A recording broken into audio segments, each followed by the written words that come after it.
Welcome to the court of Fontaine. Please watch your step.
Ad Astra Abyssosk. Welcome to the Adventurers Guild.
Isn't that Charlotte? Who's her friend and what are they chatting about? Please, with the cherry on top, Charlotte! Journalist extraordinaire! Please tell me you're joking! I read that a gang of criminals tricked the Gardamex by disguising themselves as blubber beasts. It's true, isn't it? It has to be! I've invested all my savings into graph adversarial technology and even taken out a sizable bank loan. I'm begging you like the beggiest beggar in all of begdom. I need you to calm down a little, Miss Lapine, Pauline.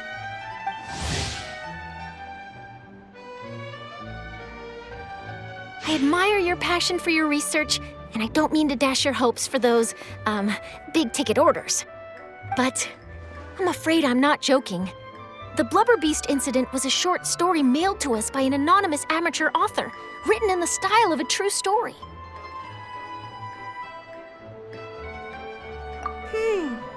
It sounds like they're just discussing a story, but why does this Miss Lapine Pauline seem so distressed? Funnily enough, I actually remember being in a meeting where the editing team was debating the potential risk of misleading the public with this story.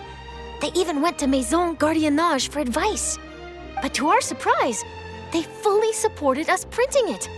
They figured that the false intel would be a great way to dupe potential criminals into wearing ridiculous costumes when breaking the law. In truth, Gardamex are extremely sophisticated in their capabilities. They can identify criminals just as reliably as the best human guards, so a crude disguise isn't gonna get you far. If anything, it'll just make you stand out all the more. Since we ran that story, the Maison Gardiennage has made a slew of arrests, including, one phantom blubber beast, a titanic red-crowned finch, and a specter man. So I knew this story had helped out law enforcement, but this is the first time I'm learning of an innocent citizen being deceived by it, and investing so much mora for nothing.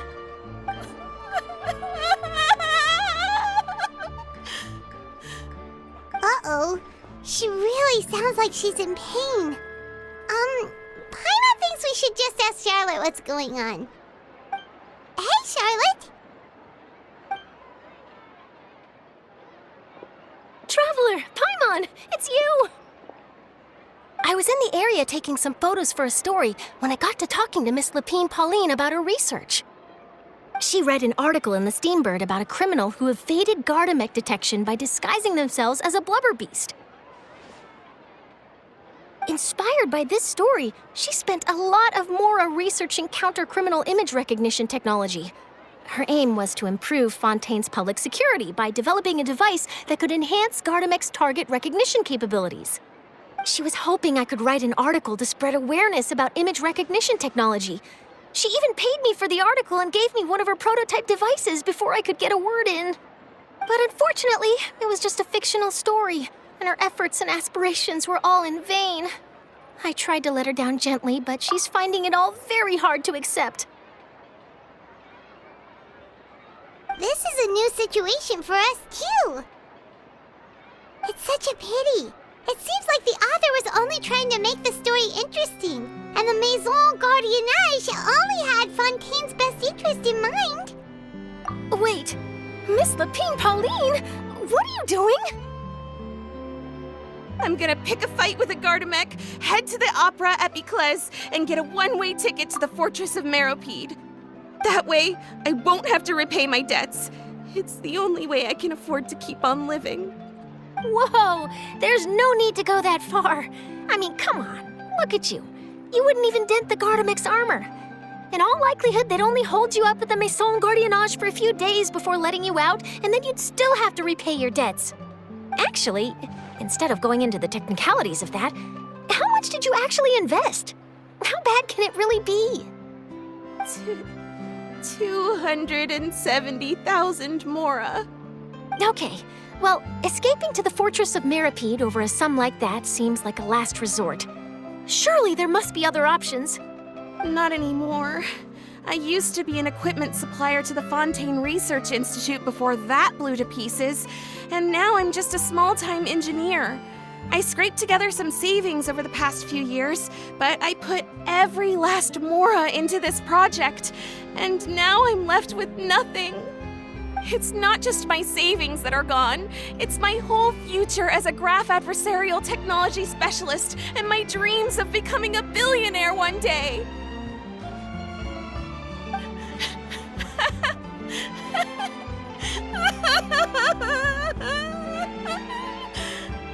My life is over. Don't despair, Miss Lapine Pauline. I think I know a way for you to turn this around. This prototype you've given me, the camera lens for image recognition sample collection. It's really quite something. You said you designed it specifically for high-fidelity image capture and analysis, yes? The rapid focal length adjustment is a very useful function in its own right. It's sure to make many journalists' jobs much easier. In fact, I'd say it has the potential to revolutionize Fontaine's news media. So your research efforts thus far are by no means in vain. The technology you've developed may have many applications that you've never even considered. Really? Absolutely. I've been working as a journalist for the Steambird for a long time now. No one understands the issues we journalists face on a day-to-day basis better than me. So keep calm, take heart, and start thinking about mass production. In the meantime, I'll show your invention to all my colleagues to drum up interest in your product. I can't believe it! If this is true, then I can look into setting up a whole camera lens development pipeline. My big-ticket orders and billionaire aspirations are still in the cards. Oh, maybe I should consider taking out another loan. That way, I can rapidly improve the lens production process, be the first to market, and prepare to battle for dominance in the camera industry. Come on! Stop daydreaming about your pipelines for a minute. Just take it one step at a time and see how it goes. There's no sense in putting all your eggs in one basket before things are even off the ground. And I can probably speak to some people I know and license my image recognition device to a workshop to raise some funds. I can't believe I didn't think of this sooner. There's no time to lose. I need to get to work. Early bird gets the worm. Can you believe her? She just ran off. Paimon's pretty sure our advice went in one ear and out the other. It's understandable. When inspiration and passion strike at the same time, it's all too easy to throw yourself headfirst into your work and forget about everyone around you. A lot of journalists are the same way when they're first starting out. But don't you worry. I'm gonna write an article on all this, and I'll be checking in on her regularly. Her research has the potential to benefit the entire journalistic community. I'll give her plenty of input to stop her from going down any rabbit holes and make sure mass production of her lens can begin as soon as possible. It's reassuring to know that you'll be looking out for her, Charlotte. Actually, you know what? Why don't you two take this prototype lens? I'm sure you'll have plenty of chances to use it on your travels. It takes the right person to get the most out of a new technology. In your hands, it's sure to capture some amazing sights. Thanks a lot, Charlotte. What a nice surprise. We were just curious about what you guys were talking about. Totally didn't expect to get a free gift out of it.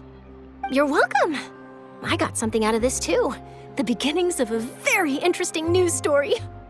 The boundaries between real news reports and news-like fiction must not be blurred, even when there's a compelling justification for doing so. Yes, that's how I'll phrase it to the editors when I give them my feedback. Let's hope we don't mislead any more well-meaning citizens in the future.